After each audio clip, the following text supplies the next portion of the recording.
And God's not a salesman, people. He doesn't have to try to trick you into loving him or believing him or worshiping him. God is everything. He's the maker of this universe. He's the divine being that runs this place. And he's in plain sight. Here's another example. Romans 5-7 seems to be the same sort of argument. In Romans 5, Paul talks about how we are freed from the wages of sin, that is, freed from death, even though we walk in sin currently, because our Messiah supposedly died for us. And then in Romans 6-7, he talks about the antithesis. Shall we sin because we are not under the law but under grace? God forbid. So he's saying in the beginning that we have to walk in sin currently, and our Messiah died so that we could stay walking in sin currently. But we've been freed from the wages of sin, that is death, because of our Messiah.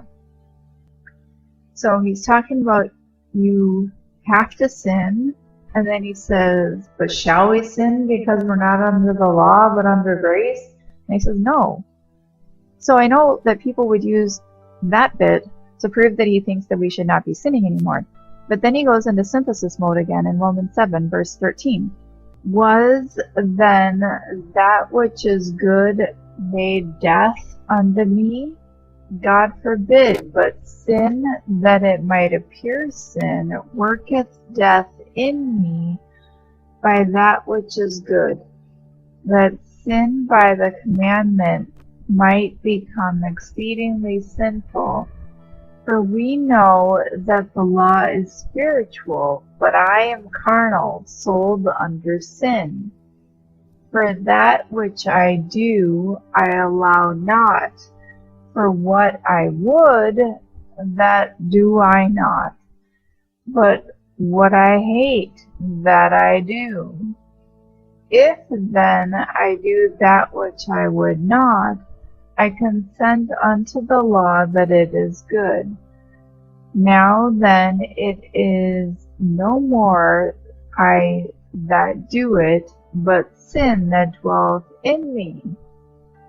For I know that in me, that is, in my flesh, dwelleth no good thing. For to will is present with me. But how to perform that which is good I find not. For the good that I would, I do not, but the evil which I would not, that I do.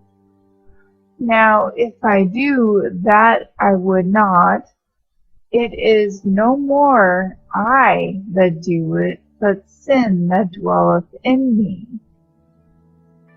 From the last verse. So then, with the mind I myself serve the law of God, but with the flesh the law of sin.